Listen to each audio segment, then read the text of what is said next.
Hey everybody, it's Brandon, the Weekend Cruiser, where I go on a weekend cruise just about every weekend. So thank you for joining me for an early morning coffee here, and you see the condensation on the window.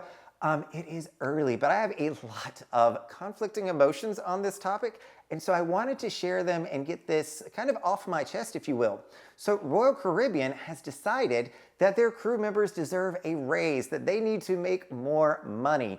And I completely agree with that. I think they are working extremely hard these days. These have been really tough contracts for them since post-COVID. So I am all in support of them getting a raise.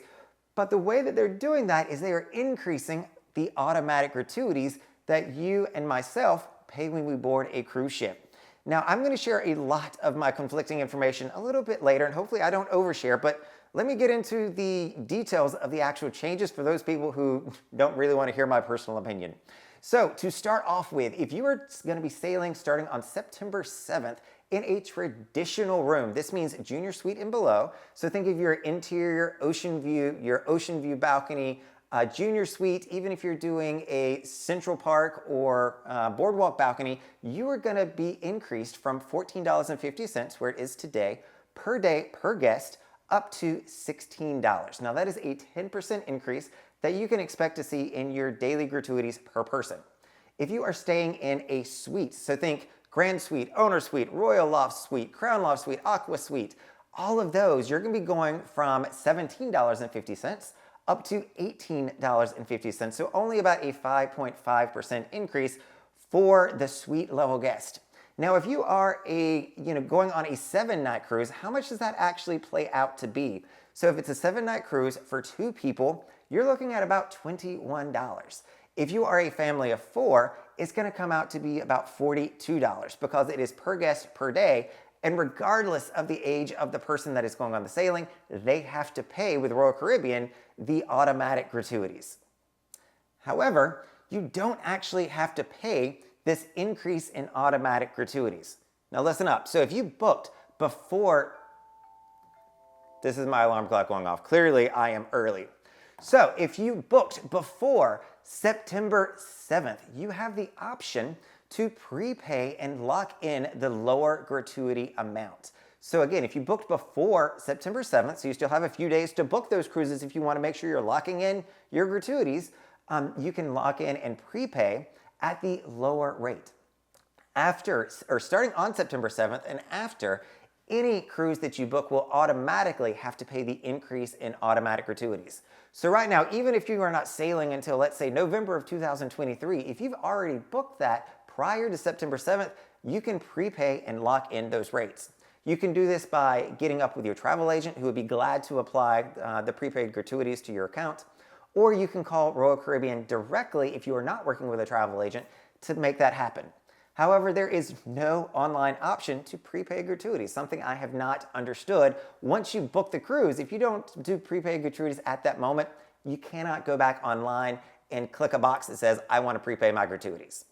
Now look, I have a lot of thoughts on automatic gratuities, and I've shared that in other videos with you all, but I have a lot of conflicting feelings towards this increase. Number one, I think the crew absolutely deserves an increase in pay. I know how hard they're working firsthand, and they are really getting the job done for us in what have been really tough contracts. But with that being said, I don't know that I like to be the one who walks into a cruise or even a restaurant, let's make it a broader topic, and decide how much the people that I am working with should be compensated. I don't think that that is my job, and that certainly does not make for a fun vacation when I have to decide how much everybody I am working with should be getting paid. Now, at the end of the day, tipping is 100% discretionary. There is no right or wrong way to do it, even though a lot of us, including myself, have really strong opinions on what people should be doing. We all have the freedom and the flexibility to do whatever it is we want to do. So number one, I don't enjoy going on and deciding what other people should be making. And number two, I don't like looking at everybody else and trying to see them figure out how much compensation or how much the people they are working with should be earning, because we don't always get it right. So with that, I would just say, I am not looking for you all to stop tipping. I am not saying let's change the world, because I personally don't believe that sending a message to multi-billion-dollar companies by choosing not to tip helps the cause at all. If anything, it just hurts the frontline associates and the people that are really going above and beyond. This is a call to action more so for the entire industries that have tipping and automatic gratuities to be the bigger player here, to take that step up and to include gratuities in the pricing, charge us, your guest, what you need to, and just make sure that it is all taken care of and pay your employees correctly and manage their performance and pay them based on their performance. That should not be personally up to me, but kudos to the cruise lines out there who have already figured this out and have rolled in gratuities. Celebrity is even doing this. So in the Royal Caribbean family, we have Celebrity has rolled in gratuities. You've got Virgin Voyages, the new player, that has all included gratuities. So there are a lot of other companies that are doing this. It can be done. And you know what? I think that it's time for the companies to step up and really do the right thing, not only by their employees, but do the right thing by the guests and the patrons of your establishments. All right, everyone, this is Brandon, the Weekend Cruiser, hoping to see you on a weekend cruise soon.